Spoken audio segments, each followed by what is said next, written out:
আসসালামু আলাইকুম। আমি তাওহিদ হাসান।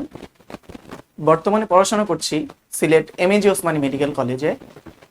এইচএসসি 26 ব্যাচ যারা মেডিকেল অ্যাসপিরেন্ট আছো, তোমাদের জন্য আমি আজকে একটি পূর্ণাঙ্গ মেডিকেল অ্যাডমিশন জার্নি কেমন হওয়া উচিত, মেডিকেল অ্যাডমিশন কেমন হওয়া উচিত, মেডিকেল অ্যাডমিশনের জন্য পড়াশোনা কেমন হওয়া উচিত, কিভাবে আমরা মেডিকেলের একটা পূর্ণাঙ্গ মেডিকেলের প্রিপারেশন নিতে পারবো সেই সম্পর্কে আলোচনা করব।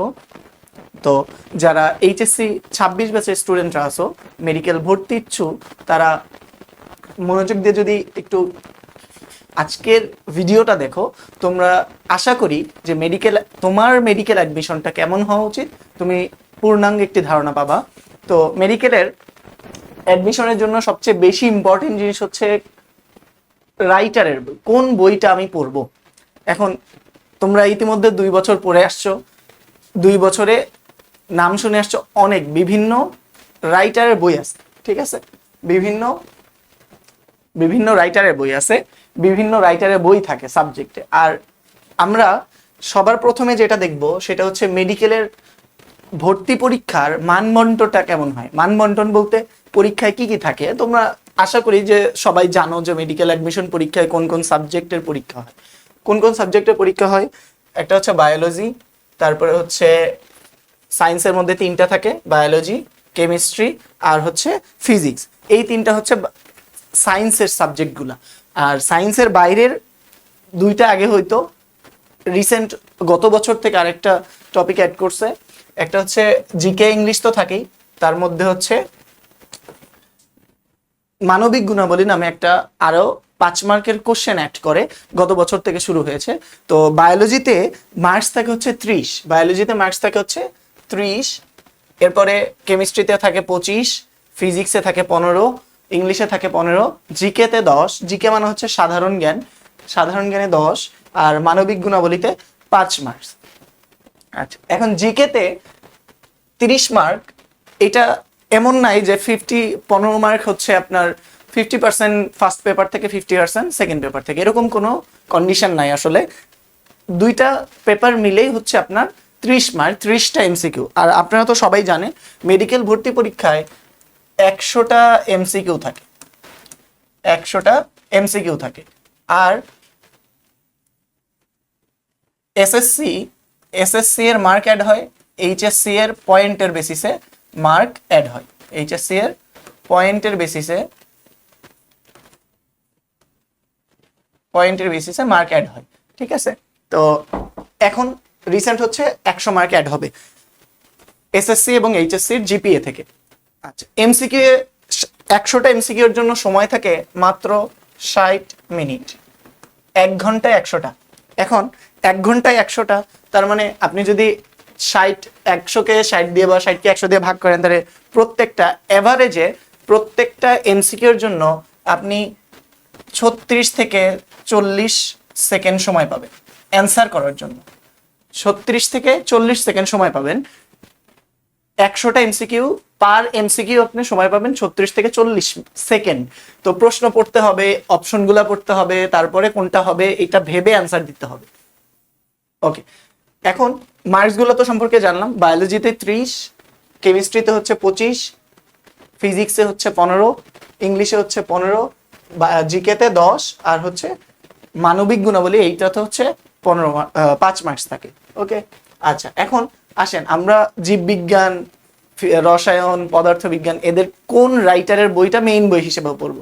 এখন প্রত্যেকটা সাবজেক্টের জন্য প্রত্যেকটা পেপারের রাইটার আছে হচ্ছে 4-5 জন করে, 4-5 জন রাইটার আছে। তো 4-5 জন রাইটারের বই পড়তে গেলে আপনি সময় পাবেন মাত্র 3 মাস। এই 3 মাসের মধ্যে আপনি 5টা করে রাইটারের বই পড়তে গেলে জীবনেও আপনার সিলেবাস কভার করতে পারবেন না। আর এটার কোনো শর্ট সিলেবাস নাই, মেডিকেল অ্যাডমিশন ভর্তি পরীক্ষা সবসময় ফুল সিলেবাসও হয়ে থাকে। তো ফুল সিলেবাস পড়তে হলে আমরা মেইন বই একটা করে নিব, মেইন বই একটা করে রাখবো, রেফারেন্স হিসেবে আরেকটা রাখতে পারি, না রাখলেও সমস্যা নেই। তো ফার্স্ট পেপার বায়োলজিতে, ফার্স্ট পেপারের জন্য অর্থাৎ বোটানির জন্য,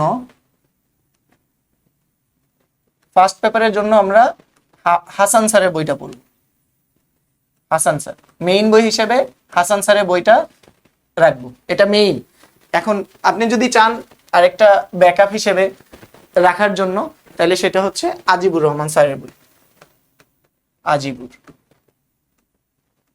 আজিবুর রহমান স্যারের বই হচ্ছে অক্ষরপত্র প্রকাশন। ওকে, বায়োলজিতে ফার্স্ট পেপার বুঝলাম। ফার্স্ট পেপারের মেইন বই রাখবো হাসান স্যার, আর সাথে যদি কেউ এক্সট্রা পড়তে চান তাইলে আজিবুর রহমান স্যারের বই পড়বো। সেকেন্ড পেপারের জন্য মেইন বই হিসেবে রাখবো আজমল স্যারের বই। এটা হচ্ছে মেইন হিসেবে রাখবো, আজমল স্যারের বই হচ্ছে মেইন হিসেবে রাখবো। আর রেফারেন্স আরেকটা যদি সেকেন্ড অপশন হিসেবে রাখি, তাইলে হচ্ছে হয় আলিম স্যার না হলে মাজেদা ম্যাম, যে কোনো একজনের। তা আমি আলিম স্যার প্রেফার করি, আলিম স্যারের থেকে অনেক প্রশ্ন আসে ভালো, ম্যাক্সিমাম সময়। গত বছরেও প্রায় আলিম স্যারের বই থেকে প্রশ্ন আসছে, ভালো প্রশ্ন আসছে। তো আমি প্রেফার করব হচ্ছে আলিম স্যারের বইটা। কেউ যদি সেকেন্ড অপশন রাখতে চান তাহলে আলিম স্যারের বই রাখবেন। আচ্ছা, এবার কেমিস্ট্রির জন্য, কেমিস্ট্রিতে হাজারি নাকসান, এর উপরে কোনো কথা নেই। First paper, second paper, first second দুইটাতেই হাজারি নাকসার।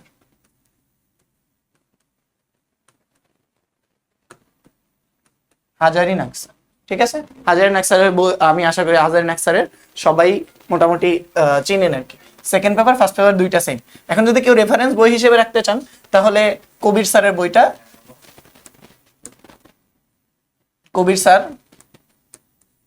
কবির স্যারের বইটা আপনারা সেকেন্ড অপশন হিসেবে রাখবেন। তো মেইন হচ্ছে রাখবো হাজারি নাকসার, এইটার উপরে কোনো কথা নেই। ঠিক আছে, ওকে। আচ্ছা, এরপর হচ্ছে ফিজিক্সের জন্য ফার্স্ট এন্ড সেকেন্ড,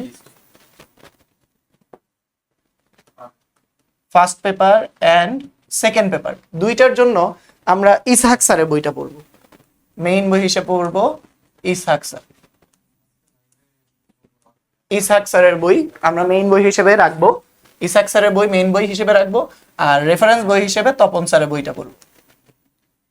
তপন স্যারের বই, কেউ পণ্ডিতি করে কি বলে সেলু স্যারের বই নিতে চান না, সেলু স্যারের বই থেকে এটা প্রশ্ন আসবে না। তপন স্যার হচ্ছে সেকেন্ড অপশন আমরা হিসেবে রাখতে পারি। এরপর হচ্ছে ইংলিশ। এখন ইংলিশের বই তো কোনো সিলেবাস নাই, ইংলিশের গ্রামার থেকে প্রশ্ন আসে। তো ইংলিশের বই আমি আপনারা যারা যে অফলাইনে ভর্তি হবেন, তা যে অফলাইন কোচিং এ ভর্তি হবেন, তার একটা রেফারেন্স বই তারা দিয়ে থাকে, ওটা পড়লেও হবে। আর আপনি যদি বলেন তাহলে মাস্টারটা পড়তে পারেন,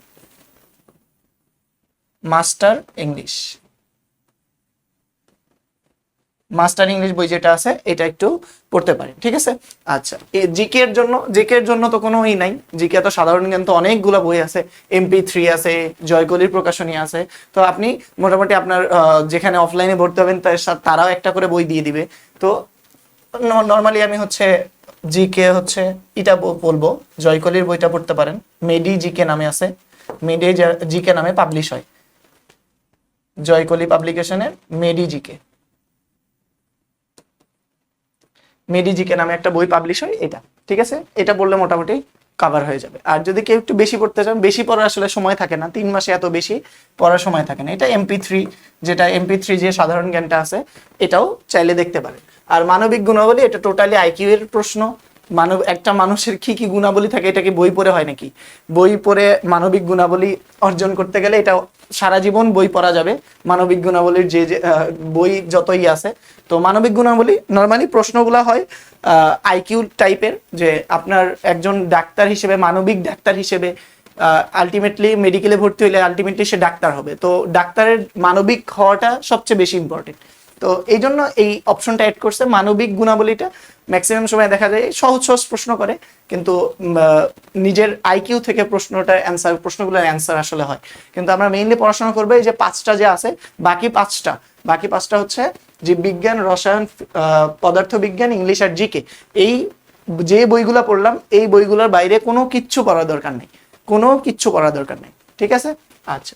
মানবন্টন দেখছি, এরপরে হচ্ছে আমরা বইয়ের দেখলাম। এখন আপনার মেডিকেল অ্যাডমিশন, আপনার এখন তো ঢাবির সময় দিয়ে দিছে, ঢাবির পরীক্ষা বলে দিছে ডিসেম্বরের 12 তারিখ, কিন্তু মেডিকেলেরটা এখনো বলে নাই। এই ঢাবি, ডিইউ, মেডিকেল আর হচ্ছে বুয়েট, এই 3টা হচ্ছে রাস্তা।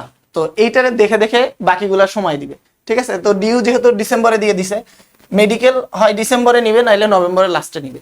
এই টাইমটা ধরে নিতে হবে। আপনারা নভেম্বরের লাস্ট ধরে নেবেন, যে নভেম্বরের লাস্ট উইক, এরকম একটা টাইমে মেডিকেল অ্যাডমিশন টেস্ট হওয়ার সম্ভাবনা সবচেয়ে বেশি, নভেম্বরের লাস্ট উইক। এইটাই হচ্ছে একদম সেফ টাইম। তো আপনি এইটা ধরে করবেন, পিছাইলে তো আলহামদুলিল্লাহ। এর চেয়ে আগানোর পসিবিলিটি সবচেয়ে কম, নভেম্বরের আগানো লাস্ট উইক সবচেয়ে বেশি সম্ভাবনা, এর চেয়ে আগায় পরীক্ষা নেওয়া খুবই পসিবিলিটি কম। আর নিলে তো পরে নিলে তো আলহামদুলিল্লাহ সময় বেশি পাবে। তো ঠিক আছে। আচ্ছা, এখন আসেন আপনার নর্মালি এখন হচ্ছে অগাস্ট মাস, নভেম্বর হইলে মোটামুটি 3 মাসের একটু বেশি সময় পাবেন। ধরেন আমি 3 মাস সময় পাইলাম, 3 মাস সময় পাবো। এখন 3 মাসে আপনার পড়তে হবে ফিজিক্স, কেমিস্ট্রি, ম্যাথ মিলে 55টা চ্যাপ্টার। কয়টা চ্যাপ্টার? 55টা চ্যাপ্টার। এখন 55টা চ্যাপ্টার আপনার পড়তে হবে। এখন মেডিকেলে নর্মালি এইচএসসির সময় কোনো চ্যাপ্টার স্কিপ করা যায়, কিন্তু অ্যাডমিশনে তো যে কোনো জায়গা থেকে প্রশ্ন আসতে পারে, ফুল সিলেবাস যেহেতু যে কোনো চ্যাপ্টার থেকে প্রশ্ন আসতে পারে, যার কারণে মোটামুটি ফিজিক্স, কেমিস্ট্রি আর হচ্ছে বায়োলজি, এই তিনটার চ্যাপ্টার আছে 55টা। আর জিকে ইংলিশের তো মহাসাগর, ঠিক আছে, জিকে ইংলিশে তো মহাসাগর, এটার তো কোনো প্রশ্নের মানে কোনো লিমিটেশন নাই, যে কোনো কিছু থেকে দিতে পারে। তারপরেও আগে হচ্ছে মুক্তিযুদ্ধর যে জিকে আসতো, হচ্ছে মুক্তিযুদ্ধর পার্ট থেকে আসতো ম্যাক্সিমাম প্রশ্ন। আর এখন একটু রিসেন্ট যে কাহিনীগুলো, এটা নিয়ে জিকেটা সবচেয়ে বেশি প্রশ্ন আসে, যে রিসেন্ট কি কি হয়েছে। এবং আমাদের এবারের বেশি সম্ভাবনা হচ্ছে ওয়ার্ল্ড কাপ নিয়ে, রিসেন্ট ওয়ার্ল্ড কাপ গেছে, তো ওয়ার্ল্ড কাপের ইনফরমেশনগুলো একটু সবাই দেখে নেবেন, ঠিক আছে। কে হচ্ছে ওয়ার্ল্ড কাপের ফাইনালিস্ট, কে চ্যাম্পিয়ন, কে তারপরে গোল্ডেন বুট কে পাইছে, এগুলো একটু পড়বেন, কারণ রিসেন্ট টাইমে ওয়ার্ল্ড কাপ গেছে, এটা হচ্ছে একটু ইম্পর্টেন্ট। আচ্ছা, এখন 55টা চ্যাপ্টার আপনার পড়তে হবে 3 মাসে। যে বই আপনি পড়ে আসছেন 2টা বছর, এখন আপনাকে এটা পড়তে হবে 3 মাসে। তো 3 মাসে পড়তে হইলে ফার্স্ট অফ অল আমরা কি করব, যারা যেই চ্যাপ্টারগুলো স্কিপ করছেন ওই চ্যাপ্টারগুলো আগে পড়ে ফেলবেন। এইচএসসিতে যে চ্যাপ্টারগুলো আপনি স্কিপ করছেন ওইগুলা পড়া হচ্ছে আপনার এখন প্রথম কাজ। তাহলে যেগুলো স্কিপ করছেন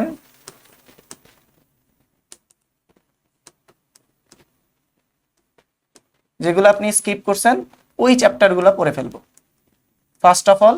এই কাজটা আপনার সবচেয়ে বেশি ইম্পর্টেন্ট। সেকেন্ডটা হচ্ছে মেডিকেল অ্যাডমিশন টেস্টের প্রশ্ন ব্যাংক।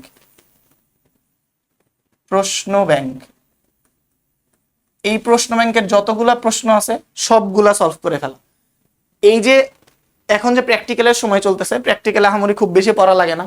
প্র্যাকটিক্যালের যে সময়টা পাবেন, এই যে 15 তারিখ পর্যন্ত মোস্ট প্রবাবলি আপনাদের প্র্যাকটিক্যাল পরীক্ষা, এই প্র্যাকটিক্যালের সময়ের মধ্যে এইটুক সময়ের মধ্যে প্রশ্ন ব্যাংকটা সলভ করে ফেলবেন সবাই। এইটা মাস্ট যে আপনি এই যে 7-8 দিন বা 10 দিন সময় পাচ্ছেন, বাকি 10 দিনের মধ্যে এই প্রশ্ন ব্যাংক সলভ করে ফেলতে হবে। এখন প্রশ্ন ব্যাংক সলভ করে আপনি এখন একটা এক্সাম দিবেন, কি করবেন, দেখবেন যে প্রশ্ন ব্যাংকের পিছনে কোন একটা সালের স্পেসিফিক সালের প্রশ্ন আছে, ওই প্রশ্নের একটা এমসিকিউ আপনি পরীক্ষা দিয়ে ফেলবেন। তাইলে আপনি মোটামুটি ধরেন প্রশ্ন ব্যাংকের একটা এমসিকিউ 100টা এমসিকিউর মধ্যে আপনি মোটামুটি ধরেন 65 থেকে 70 এর মধ্যে পেয়ে গেছেন। নর্মাল 10 দিন প্রশ্ন ব্যাংকটা পড়ে জাস্ট প্রশ্ন ব্যাংকের উপর এক্সাম দিব, ঠিক আছে, জাস্ট প্রশ্ন ব্যাংকের উপর এক্সাম দিয়ে যদি আপনি 65 থেকে 70 এর মধ্যে পান, তাইলে you capable to medical aspirant, ঠিক আছে।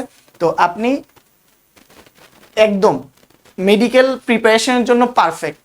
সো আপনার তখন আর কোনো দ্বিধা থাকবে। সো এখন এই বছরে একটু প্রশ্ন নিয়ে ঝামেলা হয়েছে, কারো রেজাল্ট নিয়ে ডাউট আছে। তো রেজাল্ট নিয়ে ডাউট থাকলেও কোনো সমস্যা নাই, মেডিকেল অ্যাডমিশন পরীক্ষা অলমোস্ট 9 জিপিএ থাকলেই দেওয়া যায়। তো এসএসসিতে 5 থাকলে এবার যদি 4ও আসে কোনো সমস্যা নেই, আপনি মেডিকেলে পরীক্ষা দিতে পারবেন। একটু মার্ক কাটবে, তো ব্যাকআপ হিসেবে আপনার ভার্সিটি প্রিপারেশনটা রেখে দিতে পারেন, ঠিক আছে। আচ্ছা, তো সেকেন্ড হচ্ছে আমরা কি বলছি, মেডিকেল অ্যাডমিশনের যে প্রশ্ন ব্যাংক আছে, বিগত 10 বছরের যে প্রশ্ন আছে, এটা আপনি সলভ করবেন এবং এই প্রশ্ন ব্যাংকের উপরে এই যে 15 বা 16 তারিখের মধ্যে একটা এক্সাম দিয়ে দিবেন, ঠিক আছে।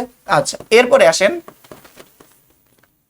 আসেন আমরা বইগুলো ফিজিক্স, কেমিস্ট্রি, ম্যাথ, এইটাতে মার্কস কত আমরা একটু খেয়াল করি। যে ফিজিক্সে ম্যাথ, ফিজিক্সে হচ্ছে বায়োলজিতে 30, ফিজিক্সে কেমিস্ট্রিতে 25, ফিজিক্সে 15। এটা অ্যাভারেজ করলে কত হয়? 70। ঠিক আছে, এই যে 70 মার্ক, এই 70 মার্কটা হিউজ না? Huge important. তো এই যে পি, ফিজিক্স, কেমিস্ট্রি, বায়োলজি, এখানে চ্যাপ্টার আছে 55টা। তো এই চ্যাপ্টারের ধরেন একটা বই যদি আপনি খুলেন, একটা পেজের মধ্যে অ্যাটলিস্ট একটা পেজে 15টা করে এমসিকিউ থাকে, মানে 15টা করে লাইন আছে। এই 15টা লাইন ইম্পর্টেন্ট না, 15টা লাইন পড়ার আপনার কোনো দরকার নেই। ইম্পর্টেন্ট লাইন কোনগুলো সেগুলো আমি বলবো যে কিভাবে পড়া উচিত।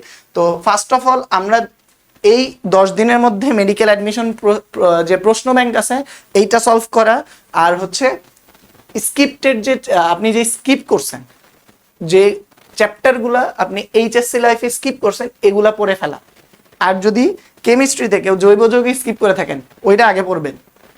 কেউ জৈব যৌগ বা অর্গানিক কেমিস্ট্রি যদি কেউ স্কিপ করে থাকেন, ওইটা আগে পড়বেন, তারপরে বাকিগুলো শুরু করবেন।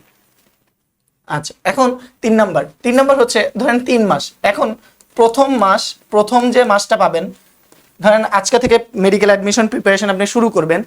আজকে থেকে 1 মাস পরে, এই 1 মাসের মধ্যে আপনি জাস্ট বইগুলা বেসিকগুলা পড়বেন। বেসিক বলতে রিডিং পড়বেন বই থেকে। মেডিকেল অ্যাডমিশনের প্রত্যেকটা প্রশ্ন বই থেকে আসে, প্রত্যেকটা প্রশ্ন, অন্য কোনো জায়গা থেকে না। বই আর অনুশীলনীর প্রশ্ন, বই আর অনুশীলনী।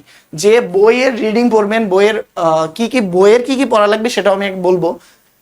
এবং অনুশীলনীর প্রশ্ন ব্যাংক। অনুশীলনী মানে অনুশীলনী কি, যে হাজারিনাক স্যারের বইয়ের লাস্টের দিকে কয়েকটা 200টা বা 250টার মতো করে এমসিকিউ পাবেন প্রত্যেকটা। এরপরে দেখবেন ফিজিক্সের ইসাক স্যারের বইয়ের লাস্টে এমসিকিউ আছে। এরপরে দেখবেন আজিবুর রহমান স্যারের বইয়ের লাস্টে এমসিকিউ আছে। এই এমসিকিউ গুলা থেকে প্রত্যেকটা বছর 45 থেকে 50টা প্রশ্ন আসে।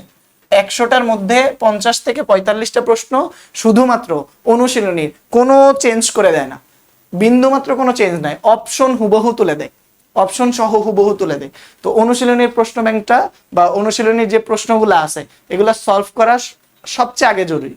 তাহলে 3 নাম্বার কাজ হচ্ছে অনুশীলনীর প্রশ্ন সলভ।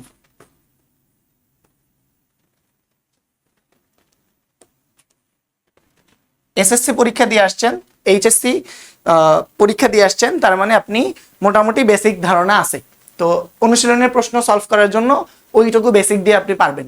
ফিজিক্স আর কেমিস্ট্রি, বিশেষ করে ফিজিক্স আর কেমিস্ট্রি, ফিজিক্স আর কেমিস্ট্রির যে অনুশীলনীগুলো আছে, অনুশীলনের প্রশ্নগুলো আছে, এই প্রশ্নগুলো সলভ করা মাস্ট। এখান থেকে প্রায় 45 থেকে 50টা এমসিকিউ আসবে। দেখেন, একটা 100 মার্কের পরীক্ষার 45 থেকে 50টা যদি আপনার কমন এসে যায়, চান্স পাওয়ার জন্য আর কিছু প্রয়োজন আছে? আর কোনো কিছু প্রয়োজন নেই। তো এইটা হচ্ছে খুবই ইম্পর্টেন্ট একটাই, যে অনুশীলনের প্রশ্ন ব্যাংকটা সলভ করা। ওকে, ফাইন। এবার আসেন আমরা এখন একটা বইয়ে সাধারণ আপনি এখন তো নতুন যে প্রকাশনী হবে এই যে এই সিজনের, যে মিডলের দিকে একটা বইয়ের নতুন ভার্সন আসে, তারপরে প্রথম দিকে একটা ভার্সন আসে। এখন নতুন বই কিনলে দেখবেন কিছু ছোট ছোট ইনফরমেশন অ্যাড হয় প্রতি 6 মাস পর পর বইগুলোতে কিছু নতুন ইনফরমেশন অ্যাড হয়। তো এখন আপনি চাইলে নতুন বই কিনতে পারেন, নতুন বই না কিনলে আপনার পুরাতন বই দিয়ে অ্যাডমিশন কভার করতে পারবেন, কোনো সমস্যা নেই। আমি অ্যাডমিশনের সময় নতুন বই কিনি নাই, ঠিক আছে? তো আমি যেহেতু মেডিকেলে পড়তেছি, আপনি এভাবে চান্স পেতে পারেন। ওকে, এখন কথা হচ্ছে যে একটা অধ্যায়ে বা একটা চ্যাপ্টারের একটা কি পড়বো আমি, এইটা বোঝার জন্য দেখেন আমি এখানে বায়োলজির একটা অধ্যায়ের কি পড়তে হবে এইটা আমি নিয়ে আসছি, যে একটা চ্যাপ্টারে সবই কি আমার পড়তে হয় কিনা। দেখেন মেডিকেলের টপিকগুলো একটু খেয়াল করে দেখেন, যে এই যে টপিকটা আছে এই টপিকটা থেকে প্রায় 6টা থেকে 7টা প্রশ্ন আসছে। এরপরে এই যে হরমোনের ভূমিকা, এই হরমোনের ভূমিকা থেকে প্রায় 5টা প্রশ্ন আসছে। এরপরে এখান থেকে 6টা প্রশ্ন আসছে। এই যে টপিকগুলোর নাম লিখছি আমি, পরিপাকের অংশগ্রহণকারী, এটার নাম হচ্ছে পরিপাক ও শ্বসন, এই চ্যাপ্টারটা নিয়ে আসছি। তো দেখেন প্রত্যেকটা এই টপিক থেকে বারবার প্রশ্ন আসছে, এই টপিক থেকে বারবার প্রশ্ন আসছে। তো একই টপিক থেকে মেডিকেলের ভর্তি পরীক্ষায় বারবার প্রশ্ন আসে, একই প্রশ্ন রিপিট হয় না। একই প্রশ্ন কখনো এই বছর একটা প্রশ্ন দিছে ওইটাই পরের বছর দিবে, এরকম কখনো হয় না। কিন্তু একই টপিক, ধরেন এই যে এখানে বলছে যে হরমোনের ভূমিকা, পরিপাকে হরমোনের ভূমিকা, এই টপিক থেকে দেখেন 2022-23 সালে আসছে, এরপরে হচ্ছে 17-18 সালে আসছে, একই টপিক থেকে, কিন্তু এই দুইটা প্রশ্ন কি সেম না, প্রশ্ন সেম না, কিন্তু একই টপিক থেকে প্রশ্ন আসছে। তাইলে যে টপিকগুলা থেকে প্রশ্ন ব্যাংক আমি কেন সলভ করতে বলছি, আপনি এটা বুঝবেন যে কোন টপিক থেকে বেশি প্রশ্ন আসছে। ঠিক আছে, তো এইটা বোঝার জন্য প্রশ্ন ব্যাংক সলভ করতে হবে। দেখেন এই চ্যাপ্টার থেকে আমি যদি বলি আপনারে যে কোন কোন টপিকগুলা পড়বেন, এই 3টা টপিক পড়বেন মাস্ট। যে এনজাইম সমূহের নামগুলা কি কি কি অংশগ্রহণ করে, কোন কোন এনজাইম পরিপাকের কাজে অংশগ্রহণ করে, আর কোথায় থেকে খরিত হয়, এটার একটা চার্ট আছে বইয়ে, ওই চার্টটা খুবই ইম্পর্টেন্ট। আর হরমোনের ভূমিকা, এরপরে পড়বো হচ্ছে শনাক্তকারী বৈশিষ্ট্য, ক্ষুদ্রান্ত, পাকস্থলী, যকৃৎ, এগুলার যে অভ্যন্তরীণ গঠন আছে, কি কি দেখে আমি অর্গানগুলাকে চিনতে পারবো, এই টপিকগুলা, এই 3টা টপিক পড়া মাস্ট। এই চ্যাপ্টার শুরু করলে এই 3টা টপিক আপনার আগে পড়তে হবে, তাইলে হচ্ছে আপনার মেডিকেল প্রিপারেশনটা অ্যাকচুয়ালি একটা কম্প্যাক্ট প্রিপারেশন হবে। তো এই যে বাকিগুলা বললাম, এখন বাকিগুলা কি পড়বেন না? অবশ্যই পড়বেন, বাকিগুলা থেকে প্রশ্ন আসতেই পারে, অবশ্যই পড়বো, কিন্তু একই যেই টপিকগুলো থেকে প্রশ্ন বেশি আসছে ওগুলো আমরা বেশি বেশি পড়বো। এখন বলতে পারেন যে ভাই কি কি পড়বো, কি কোন কোন জিনিসগুলো একটা চ্যাপ্টার থেকে পড়বো। ফার্স্ট অফ অল, আপনার বইয়ে যতগুলা বোল্ড লাইন আছে, বায়োলজি বই বলেন, কেমিস্ট্রি বই বলেন, ফিজিক্স বই বলেন, সবগুলাতে দেখবেন কি বোল্ড লাইন আছে, বোল্ড অক্ষরে লেখা আছে, বোল্ড লাইন গুলা পড়া মাস্ট, বোল্ড লাইন। সেকেন্ডলি, আপনার একটা চ্যাপ্টারের যতগুলা উদাহরণ হইতে পারে, যতগুলা উদাহরণ আছে এবং যতগুলা বৈশিষ্ট্য আছে, একটা চ্যাপ্টারে বৈশিষ্ট্য আছে, ধরেন আপনার বললো রক্তের বৈশিষ্ট্য কি, বা সাপোজ একটা পরিপাকের যে হরমোন আছে, হরমোনের বৈশিষ্ট্য কি, হরমোন কোনগুলা আছে, এরকম অনেকগুলা বৈশিষ্ট্য পাবেন। যেমন ধরেন আপনারা কেমিস্ট্রি যদি পড়েন, তাহলে দেখবেন কেমিস্ট্রিতে পর্যায় ব্লকগুলার, পি ব্লক, এস ব্লক, এই ব্লকগুলার বৈশিষ্ট্য আছে। পি ব্লক মৌলগুলার বৈশিষ্ট্য কি, এস ব্লক মৌলগুলার বৈশিষ্ট্য কি, একটা পর্যায় সারণী একটা গ্রুপের বৈশিষ্ট্য কি, ঠিক আছে, যে 16 নম্বর গ্রুপের বৈশিষ্ট্য, 17 নম্বর গ্রুপের বৈশিষ্ট্য, 18 নম্বর গ্রুপের বৈশিষ্ট্য, এই বৈশিষ্ট্যগুলা, এরকম বৈশিষ্ট্য অনেক আছে একটা চ্যাপ্টারে, এই বৈশিষ্ট্যগুলা পড়তে হবে। আচ্ছা, 3 নম্বরে একটা চ্যাপ্টারে যতগুলা ছক আছে, পার্থক্যের ছক বা যে কোনো ছক নর্মালি পার্থক্যের ছক থাকে, এই ছকগুলা মাস্ট। একটা চ্যাপ্টার পড়তে গেলে আপনার এই 3টা জিনিস পড়তেই হবে, যতগুলা বোল্ড লাইন আছে, উদাহরণ আছে, বৈশিষ্ট্য আছে। এখন ভাই আপনি কেন বললেন এগুলা পড়তে? মেডিকেল অ্যাডমিশনের প্রশ্নগুলো করে মেডিকেলের প্রফেসর। এখন একটা আজমল স্যারের বই একটা প্রফেসরে দিবে, সে কি প্রশ্ন বানায় হচ্ছে 7 দিন আগে বা 5-6 দিন আগে। তো এখন একটা মেডিকেলের প্রফেসরের এত সময় আছে যে আপনার আজমল স্যারের বই লাইন টু লাইন রিডিং করে কোনটার এমসিকিউ বানানো যায় এভাবে দিবে নাকি? এভাবে দিবে না। হাজারিনাক স্যারের বই এত মোটা বই, পৃষ্ঠা অনেকগুলা, এতগুলা বইয়ের এই বইগুলা কি রিডিং পড়ে পড়ে স্যাররা প্রশ্ন করে নাকি? ওই যে অনুশীলনী প্রশ্ন হুবহু তুলে দেওয়া ধরছে কেন? কারণ প্রশ্ন একদম বানানো আছে, রেডি আছে, দিয়ে দেয়। ঠিক আছে, অনুশীলনের গুলা তো পড়বই, অনুশীলনের গুলো তো মাস্ট। 4 নম্বরে হচ্ছে অনুশীলনের প্রশ্ন। অনুশীলনের প্রশ্ন মাস্ট। আর এই যে ছক, একটা ফাঁকা একটা ক্লিন বই, দাগানো টাগানো নয়, ক্লিন একটা বই 2টা পাতা যদি দেখেন, দেখবেন আপনার চোখে এগুলাই পড়বে, আপনারা যদি বলি যে একটা ক্লিন বই আপনারা দিয়ে বললাম 2টা পৃষ্ঠা, এই 2টা পৃষ্ঠা থেকে 5টা এমসিকিউ বানায় দাও, তাহলে আপনি কি করবেন? আপনার চোখে কি পড়বে? 2টা পৃষ্ঠার জন্য তো মানুষ রিডিং পড়তে পারে, কিন্তু একটা বই তো রিডিং পড়ে প্রশ্ন বানানো মেডিকেলের প্রফেসরদের এত সময় নেই। তো এই যে বোল্ড লাইন গুলা স্যারদের চোখে পড়ে, উদাহরণ গুলা চোখে পড়ে, বৈশিষ্ট্যগুলা চোখে পড়ে, ছক গুলা চোখে পড়ে, অনুশীলনীতে আসেই প্রশ্ন। এখন এগুলার মধ্যে আবার দেখবেন মেডিকেলের প্রশ্ন ব্যাংক যখন সলভ করবেন তখন দেখবেন কোনটি সত্য নয়, নিচের কোনটি সঠিক নয়, এই কথাগুলো প্রশ্নে বেশি আসে, আর বাচ্চারা এগুলাই ভুল করে। ঠিক আছে, আমি যখন মেডিকেল অ্যাডমিশন পরীক্ষায় প্রিপারেশন নিছি, তখন দেখা যায় যখন বিভিন্ন জায়গায় পরীক্ষা দিছি, তখন প্রশ্ন পড়ছি কিন্তু 9 কথাটা আমার চোখে পড়ে নাই। প্রশ্নের শেষে যে 9 কথাটা আছে আমি এটা বুঝি নাই, অ্যান্সার যেটা সঠিক ওটা দিয়ে ফেলছি, কিন্তু বলছে কি নিচের কোনটি সঠিক নয়। এরকম প্রশ্ন, নিচের কোনটি সত্য নয়, নিচের কোনটি সঠিক নয়, আবার এই টাইপের প্রশ্নগুলো মেডিকেলে সবচেয়ে বেশি আসে, প্রশ্ন ব্যাংক সলভ করলেই দেখতে পাবেন। তাহলে এই যে ধরেন একটা উদাহরণ দিতে পারি, যেমন মাইক্রোটিউবিউল, যে মাইক্রোটিউবিউলে কয়টা আছে, ভাইমেন্টিন 4টা, এরপরে হচ্ছে গলগি বডির নাম কি, ডিকটায়োজোম, লাইপোকন্ড্রিয়াম, তারপরে হচ্ছে ইডিওজোম, 3টা আছে না, ডিকটায়োজোম, লাইপোকন্ড্রিয়া, ইডিওজোম। এখন এই তিনটা অপশনে দিয়ে দিল, বাকি আর একটা ভিন্ন একটা অপশন দিয়ে বললো নিচের কোনটি গলগি বডির নাম নয়, দিয়ে দিল। তো এরকম একটা সুন্দর একটা উদাহরণ হয়ে গেল, এমসিকিউ হয়ে গেল। 3টা তো দেয়াই আছে, 9 শব্দটা ইউজ করে বাকি আর একটা এমসিকিউ অপশন বানায় প্রশ্ন বানায় দিবে। তাহলে এই যে 9 সত্য 9 এগুলা কখন বানানো যায়, যখন দেখা যায় একটা উদাহরণ, ধরেন একটা জিনিসের উদাহরণ 3টা আছে, আরেকটা কি বানানো সোজা না, তো 3টা অপশনে দিয়ে দিবে, বাকি আরেকটা বানায় অপশন একটা এমসিকিউ বানায় ফেলবে। ধরেন একটা কোনো জিনিসের বইয়ে বৈশিষ্ট্য আছে 3টা বৈশিষ্ট্য আছে, তো 3টা বৈশিষ্ট্য 3টা এমসিকিউ 3টা অপশনে তুলে দিয়ে বাকি আর একটা ভিন্নটা তুলে দিয়ে বললো যে নিচের কোনটি এটার বৈশিষ্ট্য নয়। তো এরকম প্রশ্ন মেডিকেল অ্যাডমিশন পরীক্ষায় সবচেয়ে বেশি আসে, তো এগুলা পড়তে হবে মাস্ট। আচ্ছা, এখন বলছিলাম যে মেডিকেল অ্যাডমিশনের টাইমে কি কি করণীয়।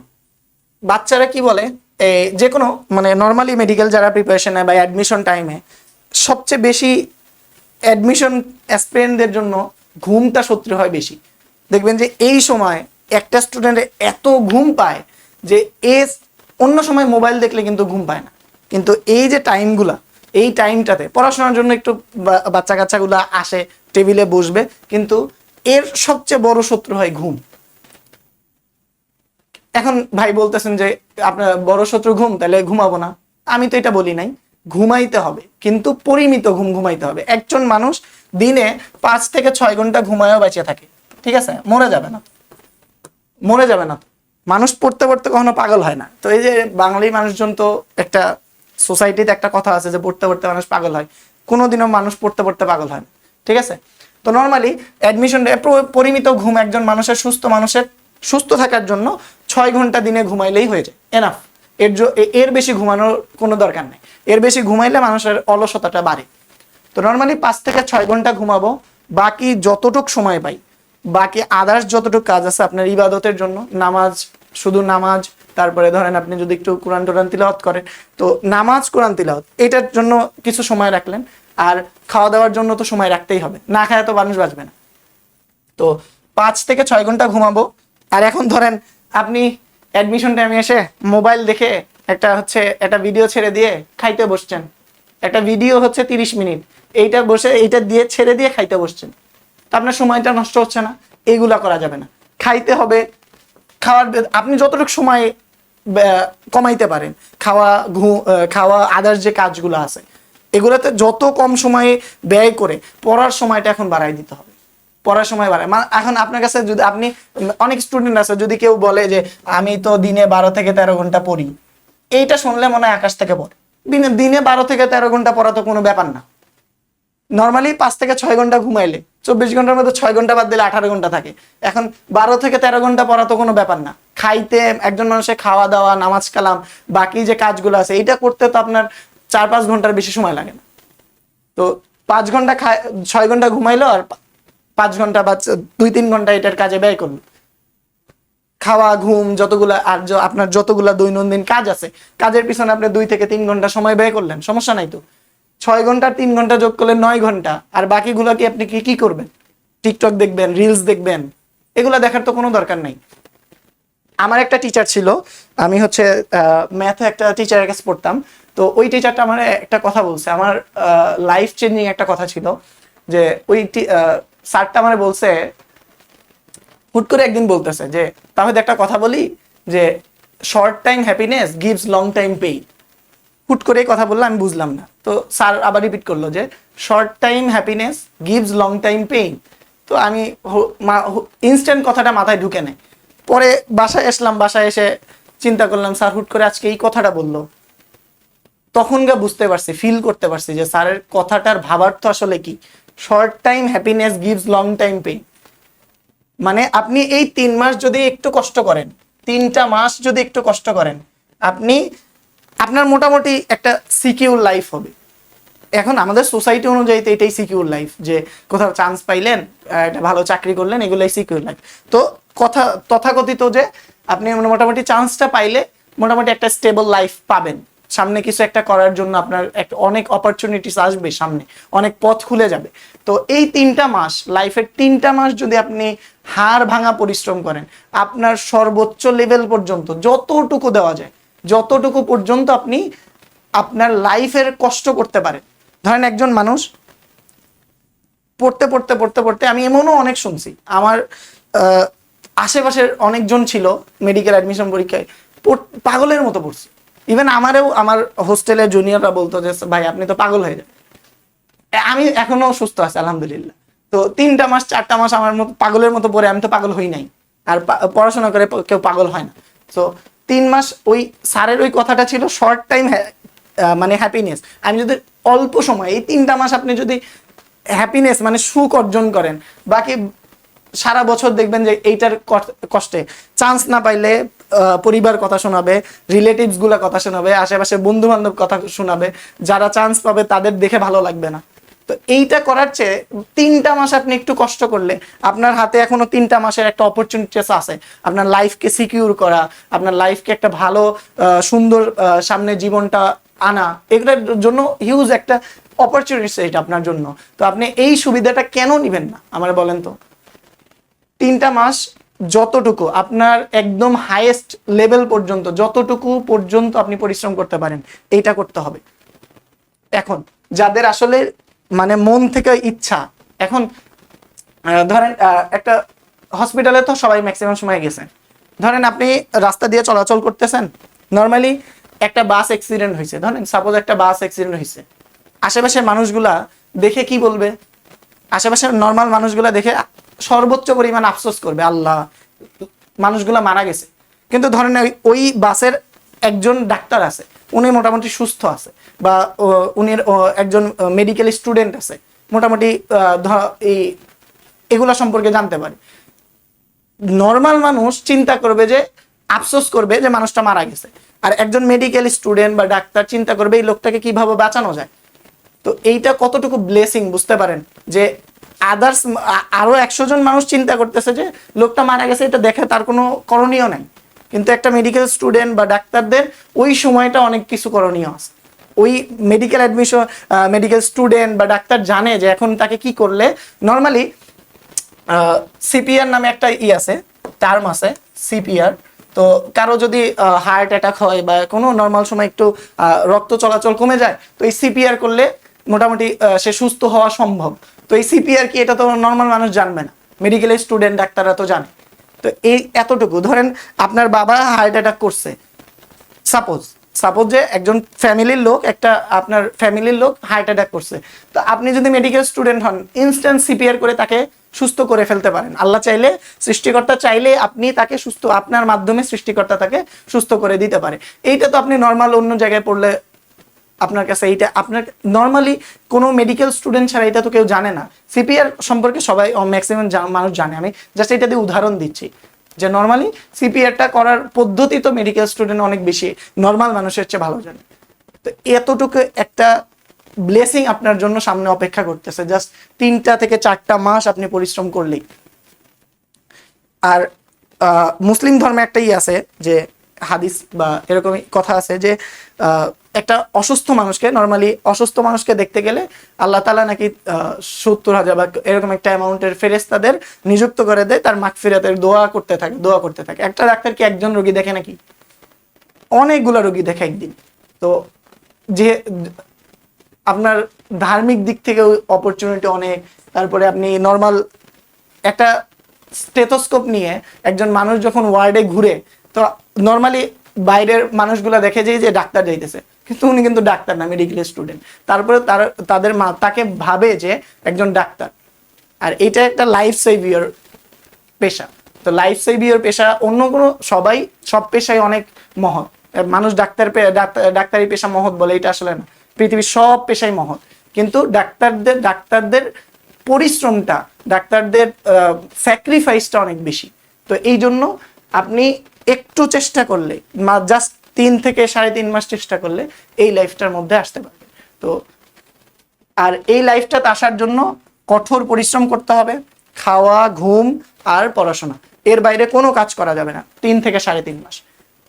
তো ইনশাল্লাহ এইগুলো কাজগুলো করলে মোটামুটি আপনার একটা ভালো প্রিপারেশন হবে। এখন আসেন, এখন কথা হলো যে ভাই আপনি চান্স পাওয়ার জন্য বললাম, এখন হচ্ছে কি কি করব আমরা, কি কি করলে চান্স পাবো না। সবাই চান্স পাইলে কি চান্স পাওয়ার জন্য কি কি করতে হয় সবাই বলে। তো আমি বলবো হচ্ছে চান্স পাবেন না কি কি করলে। এটা নর্মালি সবাই হচ্ছে চান্স পাওয়ার কথা বলে, আমি একটু ব্যতিক্রম, একটু ঘাটতারা মানুষ, তো মানে অপোজিট জিনিসও ভেবে রাখি।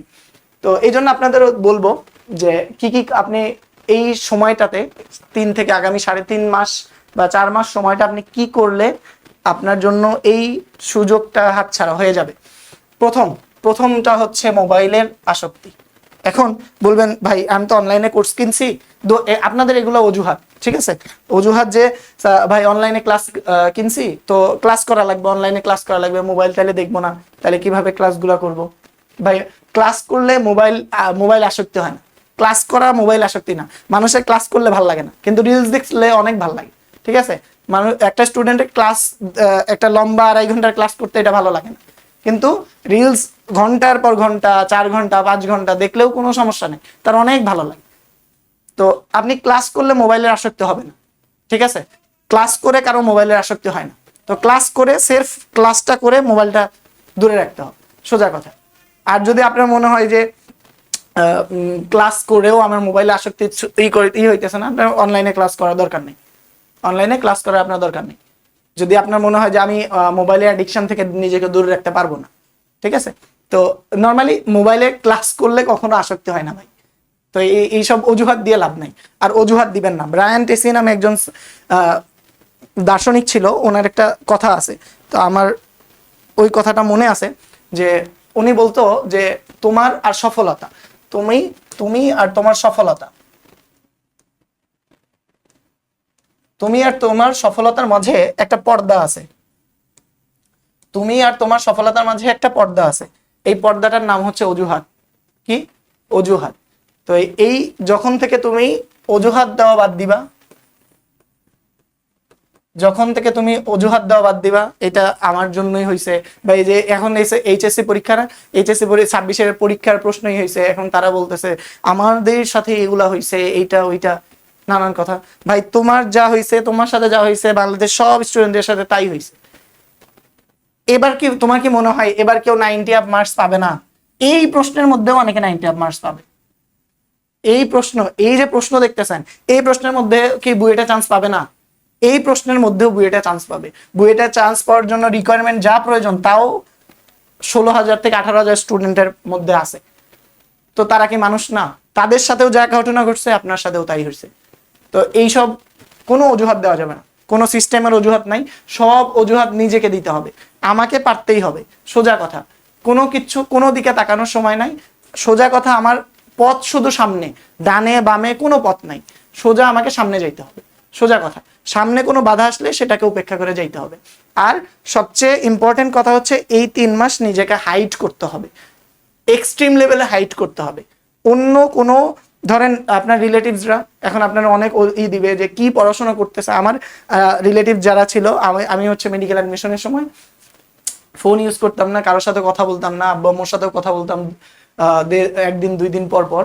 তো আম্মুর সাথে কথা বলতাম, আব্বুর সাথে একটু কথা, আমার আম্মু বাইরে থাকে যার কারণে কথা বলা হইতো না। কিন্তু আমার রিলেটিভসদের সাথে আমি কথা বলতাম না, কেন? কারণ তারা নেগেটিভ ভাইব দেয়, ঠিক আছে। নেগেটিভ ভাইব বলতে কি, ধরেন আমার একটা কাজিন ছিল, তো উনি আমারে বলছিল যে মেডিকেল বাংলাদেশে কত ভালো ভালো স্টুডেন্ট আছে, আমি কি চান্স পাবো? তো এইসব কথা আমি স্কিপ করে সবার থেকে আলাদা, আপনিও সবার থেকে আলাদা হয়ে যাবেন। 3 মাস 3.5 মাস একদম নিজেকে হাইড করে ফেলতে হবে, কারোর সাথে কোনো কথা বলার দরকার নাই, নিজেই থাকবো। যারা টিচার থাকবে অনলাইনে, যারা ভাইয়ারা থাকবে ওইভাবেই কোর্স কিনবেন, যারা মেন্টরশিপ আপনাকে দিবে, টিচারের সাথে পড়ানোর সাথে সাথে আপনাকে প্রপার গাইডেন্সের মধ্যে রাখবে, প্রপার মেন্টরিং এর মধ্যে রাখবে, এদের কোর্সগুলো আপনারা কিনবেন ইনশাল্লাহ। তাইলে হচ্ছে আপনাদের জার্নিটা স্মুথ হবে। আর কারোর সাথে কথা বলার দরকার নাই, অন্য কোনো নাই, নিজেকে হাইড করতে হবে 3 মাস। আর এই যে অজুহাত দেওয়া বাদ দিতে হবে। যা হবে, পরীক্ষা দিচ্ছি কম মার্ক পাচ্ছি আমার কারণে, অন্য কোনো প্রশ্নের দোষ নাই, এটার দোষ নাই, ওটার কোনো দোষ নাই, সব দোষ আমার। পরীক্ষায় কম পাচ্ছি মানে আমার প্রিপারেশনের ঘাটতি আছে, আরো ভালো করে প্রিপারেশন নিতে হবে, সোজা কথা। আচ্ছা, এরপরে হচ্ছে 2 নম্বর হচ্ছে প্র্যাকটিস কম করা। এমন অনেক স্টুডেন্ট আছে প্রিপারেশন হিউজ ভালো কিন্তু প্র্যাকটিসের অভাবে এরা মেডিকেল অ্যাডমিশনে খুব খারাপ করে। আচ্ছা, এরপরে হচ্ছে পর্যাপ্ত এক্সাম না দেওয়া। আমি আরেকটা সাজেশন দিব যেটা আমি আমার অ্যাডমিশন লাইফে করতাম। আমি ঠিক সকাল 10টায় মেডিকেল অ্যাডমিশন পরীক্ষা সকাল 10টায় হয়, আমি ঠিক সকাল 10টায় একটা 100 মার্কের পরীক্ষা দিতাম, 100টা এমসিকিউর পরীক্ষা দিতাম। আর এই এমসিকিউ পরীক্ষা আমি কখনোই 35 থেকে 40 মিনিটের উপরে যাইতাম না। ভুল করলেও ঠিক করলেও আমি ঠিক 35 থেকে 40 মিনিটের মধ্যে 100টা এমসিকিউ সলভ করতাম। কয়টায়? সকাল 10টায়। কেন এই কাজটা করতাম? কারণ মানুষের অভ্যাসগত কাজগুলা বেশি ভালো করতে হয়। যেমন আপনি ধরেন 3 বেলা যে টাইমগুলোতে খাবার খান ওই টাইমগুলোতে আপনার ক্ষুধা বেশি লাগে, যে টাইমগুলোতে মানুষ খাবার খায় ওই টাইমগুলোতে ক্ষুধা বেশি লাগে। দেখবেন একটা টাইমে আপনার ধরেন দুপুর 2টায় আপনি দুপুরে খাবার খান, তো আপনি হচ্ছে কোনো একটা দিন করলেন যে দুপুর 2টা পার হয়ে গেছে, 4টা পার হয়ে গেছে, কাজ করতে করতে দেখবেন 4টার সময় আপনার ওই পরিমাণ ক্ষুধাটা থাকবে না। কিন্তু দুপুর 2টা ঠিক 2টা 10 মিনিট 15 মিনিট 30 মিনিট পর্যন্ত আপনার ক্ষুধার উদ্রেকটা অনেক বেশি হয়। কেন হবে? কারণ এইটা আপনার অভ্যাস। তো মানুষ অভ্যাসগত কাজ করতে পছন্দ করে, মানুষের অভ্যাসগত কাজ করতে বেশি ভালো লাগে। তাই এই জন্য আমি এক্সাম দেওয়ার একটা অভ্যাস নিজের মধ্যে গড়ে ফেলছি, ঠিক আছে? যার কারণে আমার মেডিকেল ভর্তি পরীক্ষার দিন আমার এক্সামের এনভায়রনমেন্টটা আমার উপরে খুব বেশি ইম্প্যাক্ট ফেলতে পারে নাই, ঠিক আছে? এই মেডিকেল অ্যাডমিশন পরীক্ষার ওই দিনের 1টা ঘন্টা মানুষের লাইফের যে কত প্রেশারেবল একটা সময়, এটা বলে বোঝানোর মতো না। কেউ দেখা গেছে যে অজ্ঞান হয়ে পড়ে গেছে, ঠিক আছে? প্রেশারটা নিতে পারে না, অজ্ঞান হয়ে পড়ে গেছে পরীক্ষার হলে। এরপরে দেখবেন যে অনেকে মাথা ঘুরে পড়ে গেছে। এরকম অনেক হিউজ আছে, এক্সাম্পল আছে এরকম। তো এই 1 ঘন্টা নিজেকে স্টেবল রাখতে, ধরে রাখতে কি করতে হবে, এই জন্য আপনার সকাল 10টায় ঠিক প্রতিদিন সকাল 10টায় একটা পরীক্ষা দিতে হবে 100 মার্কের। আর এটা আমি 30 থেকে 40 মিনিটের মধ্যে দিয়ে ফেলবো, তাহলে একটা সময়ের একটা চলে আসবে।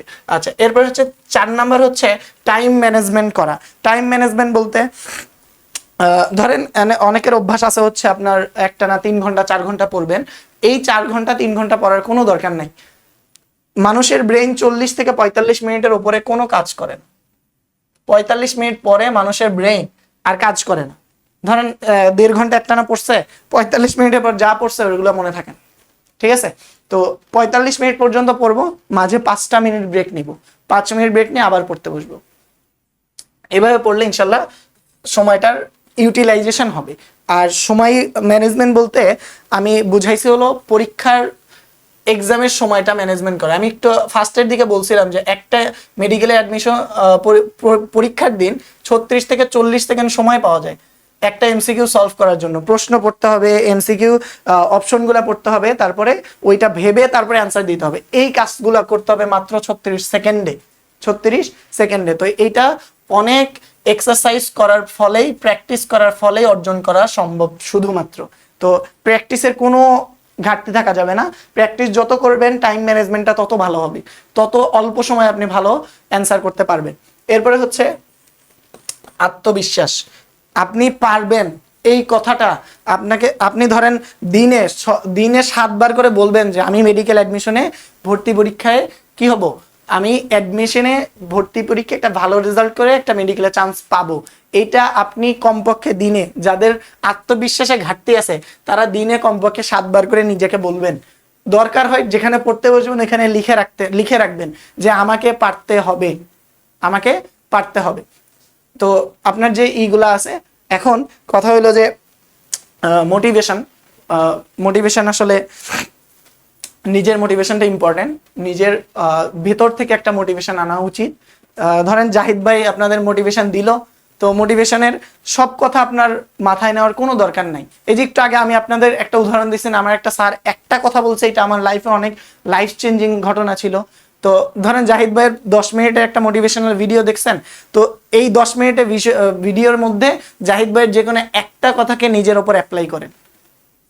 একটা কথা নিজের ওপরে, এই যে লম্বা ভিডিওগুলো দেখেন এগুলোর মধ্যে একটা কথাকে ধরেন, এইটাই লাইফে সারা জীবন লাইফে অ্যাপ্লাই করেন, দেখবেন যে এইটাই আপনার জন্য বড় মোটিভেশন হবে। আর আপনাদের কোনো এক শিক্ষার্থীর জন্য সবচেয়ে বড় মোটিভেশন হওয়া উচিত তার বাবা বাবা মা হচ্ছে সবচেয়ে বড় মোটিভেশন। বাবা মার দিকে তাকায় নিজে পরিশ্রম করেন, ইনশাল্লাহ আত্মবিশ্বাস চলে আসবে, আর হতাশ হওয়া যাবে না, হতাশ হওয়া যাবে না। এই টাইমটা এমন একটা সময়, হতাশার মানে কোনো লিমিট নাই, সেকেন্ডে সেকেন্ডে মানুষ হতাশায় পড়ে। হতাশা হওয়ার কোনো কিচ্ছু নাই, যা কিছু হবে আমাকে সামনে আগাইতে হবে, এগুলা ভেবে ইনশাল্লাহ প্রস্তুতি শুরু করেন। এরপরে হচ্ছে আমি এখানে একটা কোরআনের আয়াত নিয়ে আসছি, বাংলা অর্থ হচ্ছে, পৃথিবীতে চলমান এমন কোনো মানুষ নাই, প্রাণী নাই যার রিজিকের দায়িত্ব আল্লাহর উপর নেই। এই কথাটা কেন আনছি, কারণ এবার এইচএসসি 26-এর স্টুডেন্টদের পরীক্ষা খারাপ হবে, মেডিকেল অ্যাডমিশনের পরে এমন অনেক ঘটনা বাংলাদেশে ঘটে যে সুইসাইডের ঘটনা, স্টুডেন্টরা অনেক বেশি সুইসাইড করে, অনেক বেশি সুইসাইডের ঘটনা আমরা প্রতি বছর অ্যাডমিশনের শেষে দেখা যায়। কেন সুইসাইড করে? কারণ এরা কোথাও চান্স পায় না, আশেপাশে মানুষজন অনেক বেশি কথা বলতেছে, তারপরে হচ্ছে কেউ কোথাও দাম দিচ্ছে না, এই কথাগুলো তাকে অনেক বেশি ডিপ্রেশনের দিকে নিয়ে যায়। তো মানুষ কেন, আপনি কেন করছে? কারণ তার রিজিকের চিন্তা আছে, যে আমাকে আমি কিভাবে কি করে খাবো, এইটা করে খাবো, কি করব লাইফে, এগুলার চিন্তা ভাবনা। তো এই জন্য এই আয়াতটা নিয়ে আসা, যে আপনার রিজিকের দায়িত্ব শুধুমাত্র আল্লাহর উপরে। আল্লাহ তাআলা আপনার রিজিকে যা রাখছেন এটাই পাবেন, যা রাখছে এইটার উপরে বিন্দুমাত্র বেশি পাবেন না, বিন্দুমাত্র কমও পাবেন না। সো এইসব কোনো চিন্তা নাই, রিজিকের কোনো চিন্তা করার প্রয়োজন নাই। আপনি জাস্ট নিজেদের মধ্যে, মানুষ কি করতে পারে, ভাগ্য শুধুমাত্র আল্লাহ তাআলাই লিখে রেখেছেন, কিন্তু আমাদের পরিশ্রম করতে, আমরা শুধু পারবো পরিশ্রম করতে, আর বাকি কোনো কিছু নাই। রিজিকের কোনো চিন্তা নাই। আপনার মেডিকেল হবে না, অন্য জায়গায় দেখবেন আপনার এর চেয়ে বেটার অপশন থাকবে। তো এগুলো নিয়ে কোনো চিন্তা করার দরকার নাই। আপনার রিজিক আল্লাহ তাআলা লিখে রাখছেন, আপনার রিজিক দিয়েই আল্লাহ তাআলা দুনিয়াতে পাঠাইছেন। তো রিজিকের কোনো টেনশন নাই, কোনো হতাশা নাই, এরকম কোনো বাজে অনুভূতি নিজের মধ্যে আনার প্রয়োজন নাই যে আমার সুইসাইড করতে হবে, আমার জীবন রেখে কি লাভ, এরকম কোনো প্রশ্ন বা কোনো অনুভূতি যেন নিজের মধ্যে না আসে। আমি আপনাদেরকে রিকোয়েস্ট করে বলবো, এগুলা করার কোনো প্রয়োজন নাই। আপনি জাস্ট পরিশ্রম করতে থাকেন। সূরা নাজমের একটা আয়াত আছে, 39 নম্বর আয়াত, ওটার যে মানুষ, আল্লাহ তাআলা তার আগের কয়েকটা আয়াতে বলছে আল্লাহ তাআলা যে মানুষ কি তাই পায় যা সে, মানুষ যা চায় তাই কি পায়? আল্লাহ নিজেই প্রশ্ন করছে। 39 নম্বর আয়াতে আল্লাহ নিজেই উত্তর দিছে, মানুষ যা চায় তা পায় না, মানুষ যা চেষ্টা করে তাই পায়। মানুষের মধ্যে আল্লাহ নিজেই বলে দিছে, মানুষ শুধু করতে পারে চেষ্টা, বাকি দেয়ার মালিক আল্লাহ তাআলা বা সৃষ্টিকর্তা। যে আর এই টাইমটাতে যে ধর্মের আছেন, সেই ধর্মের সৃষ্টিকর্তার প্রতি অনুগত থাকেন সব। এখন না, এই টাইমটা না, সৃষ্টিকর্তার প্রতি তো সারা জীবনে অনুগত থাকতে হবে। আর বেশি বেশি সৃষ্টিকর্তার কাছে দোয়া করা যেন আপনার এই জার্নিটা সহজ করে দেয়। এটা অনেক কঠিন বলবো না, অনেক বড় একটা জার্নি। অ্যাডমিশন সময়টা আসলে একটা সমুদ্রের মতো, সমুদ্রে পড়লে বাঁচানোর মালিক আল্লাহ তাআলা। তো এই জন্য হচ্ছে আপনার সৃষ্টিকর্তার কাছে যতটুকু পারবেন সাহায্য চাইবেন, আল্লাহ তাআলার কাছে সাহায্য চাইবেন, আর নিজের যতটুকু সর্বোচ্চ লেভেলের পরিশ্রমটা দেয়া যায়। তো কারো কোনো প্রশ্ন থাকলে ভিডিওর কমেন্টে বলতে পারেন, আমি ইনশাল্লাহ চেষ্টা করব অ্যান্সার দেওয়ার। আর বাকিটা আল্লাহ ভরসা। সবাই সুস্থ থাকবেন, ভালো থাকবেন, দেখা হবে সামনে। সবাই আসসালামু আলাইকুম। আচ্ছা।